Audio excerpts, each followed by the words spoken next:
Well, it's Friday, so you know what it is, what it do, what it is. I am the Grizz, and welcome back to Yesterday, Today. And today, I want to talk to you about some interesting choices Nintendo is making with Amiibo. And I want to talk to you about Timesplitters. Yes, Timesplitters is back. I also want to talk to you about this Epic Game sale. But, guys, if you like these videos, go ahead and hit the like button. If not, hit the dislike. It's all good. And if you're new here, hit that red subscribe button. We post every Monday, Wednesday, and Friday, bringing you some of the biggest gaming news you may have missed. With that out of the way, though, let's get into this news.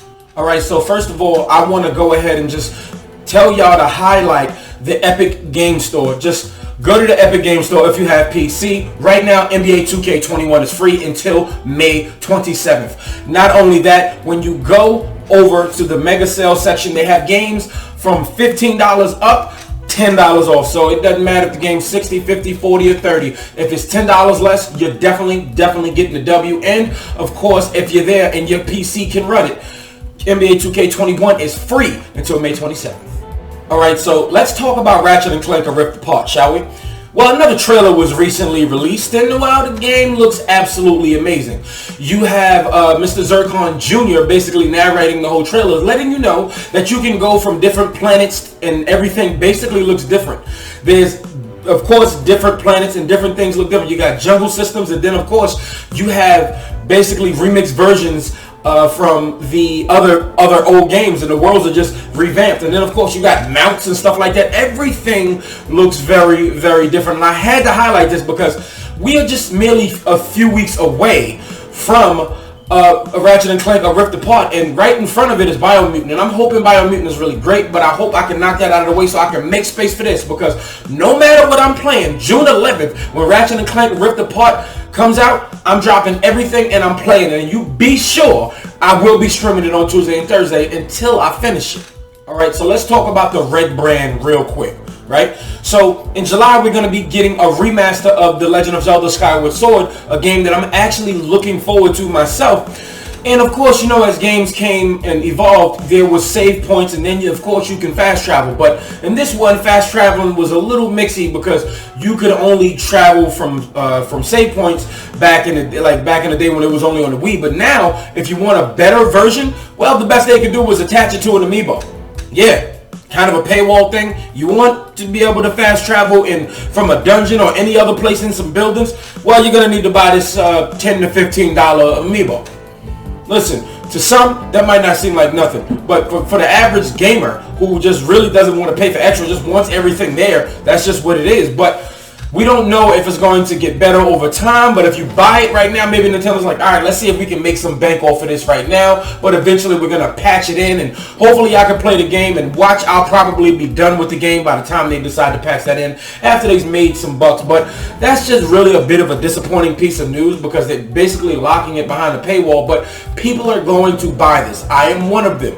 It's The Legend of Zelda. It's Nintendo.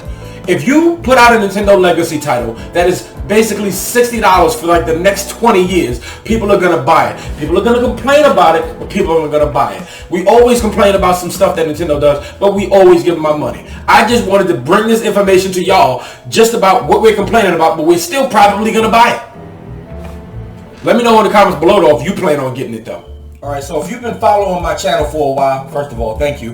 If you've been following my channel for a while, you know that I absolutely love JRPGs, but also never finish them. I always have this fascination with JRPGs, namely Ni no Kuni. Namely that, Ni no Kuni 2. I played Ni no Kuni 2 on the PS4 and played like 60 hours of this game. And of course I eventually put it down, because usually when I feel like I've had my fill, I put stuff down. But what I will say is that, well, I really didn't have enough of Ni no Kuni 2. I've literally been campaigning. I tweeted it. I've on YouTube, not really campaigning, but I've even on the channel just be like, yo, I would love to play this on a Nintendo Switch. And then, what was it? Last year we got Ni no Kuni 1 on the Nintendo Switch. Oh, I knew it was coming. I knew it was coming. It was just a matter of time. See, there was a time when I wanted maybe 3 games on the Nintendo Switch that wasn't on the Nintendo Switch. That is now on the Nintendo Switch, namely Ni no Kuni 1, then Hyper Light Drifter, one of my all-time favorite games. Definitely got that unboxing on the channel. And now, Ni no Kuni 2. The combat in Ni no Kuni 2, for me, personally, is leagues better than Ni no Kuni 1. It was more closer to the turn-based RPG type stuff, but this game had amazing combat, a very interesting story, and then there was a kingdom builder that wasn't too annoying. You put stuff together, when you got time, but when you put it on the Nintendo Switch and you put it on the portable system, dog, you ain't got nothing but time. When you're a person like me, a parent, the kids want to watch the TV and take over, you get to play No Kuni 2 on the Nintendo Switch, especially if you love JRPGs. This is one you won't want to miss. This game was fun. The movie was trash, I'll admit, but I absolutely love this game, and I love the first one. No Kuni 2 launches on Nintendo Switch September 17th. My birthday month, baby. Let's go. Alright, so lads and laddies, take a walk with your boy, right? Back to the 2001, 2002, 2003 GameCube, PS2, and Xbox era. The first-person shooter is now booming and becoming a big deal. And we're not talking about Halo. We're talking about Timesplitters. Remember Timesplitters? It's that game where you play as this time-traveling dude who looks like Vin Diesel, clearly is made to look like Vin Diesel.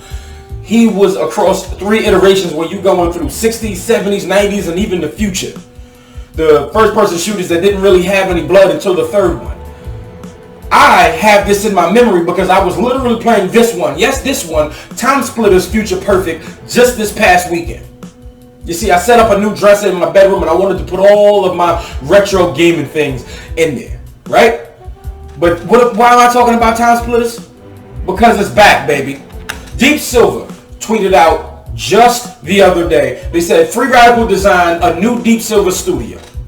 You asked and we listened. We have been working on plans to bring the Timesplitters franchise back to life and are pleased to let you know that we are setting up a new Deep Silver development studio to do just that. Free Radical Design is reforming and will be heading up by industry and Timesplitters veterans Steve Ellis and Dave Doak.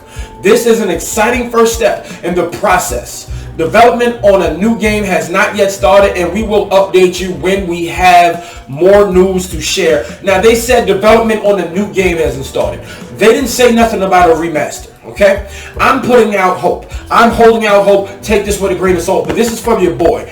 I love this game. Future Perfect was amazing. Timesplitters 1 and 2 was amazing. It even had this multiplayer where it was literally called arcade, and it was like how 007 and Perfect Dark was, where everybody had all of these weird, different, goofy characters. One guy can be Cortez, the guy you see here on the screen, or some guy could be a monkey, or somebody could be like some other random quirky thing. These games were very fun. Now, I don't expect it being a full expensive game, but maybe a $40 to $50 game, and you give us all 3.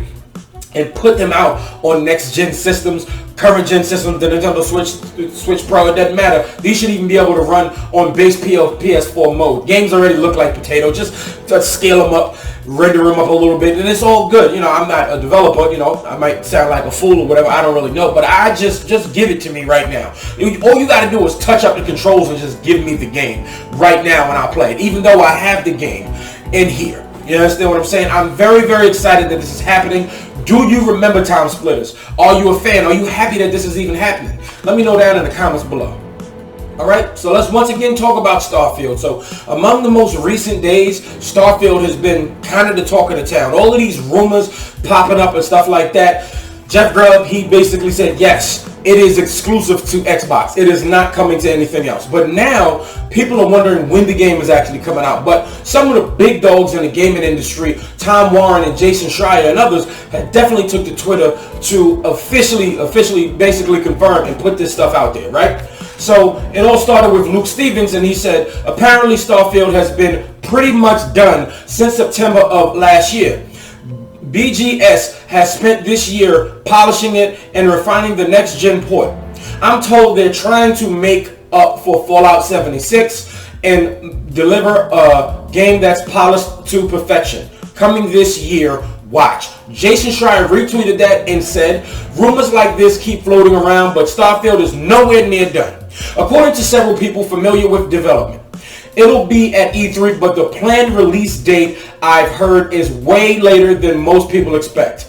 Sharing this so that folks keep their expectations in check. Alright, we don't want these expectations all the way here. Let's keep it in the middle ground so anything can happen, alright? And then Tom Warren, he basically responded to Jason Schreier and said, yep, not coming this year. But then Jason Schreier took back to Twitter and then said, let me make this very clear.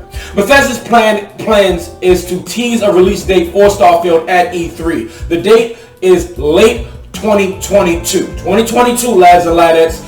I'll leave the specifics to them, but please keep your expectations in check and refrain from sending death threats when the other rumors turn out to be false. Yeah, he definitely won't have that in check, because you know, when some people on the internet, they want to get disappointed. Some of them go as far as death threats, and that always sucks. But let's just talk about the fact that we can wait another year. We'll probably get some other stuff coming from Xbox this year, but next year, in the fall possibly, when everybody has, almost everybody is done with the Xbox One family, people can move on to the Xbox Series family and then launch Starfield. Maybe launch it on, well, of course it's going to be on xCloud. It's an Xbox exclusive, and xCloud can go even further. I'm just so excited to see where this is going. I just want to see what the game is going to look like. Just give us a bit of a tease so we see somewhat of the gameplay, so we know where it's going to look. Hopefully you'll update the engine. They definitely said they're going to do that, but I'm really excited about this, and I can't wait to hear more. E3 is just a couple weeks away. Let me know down in the comments below what you think about all of this stuff.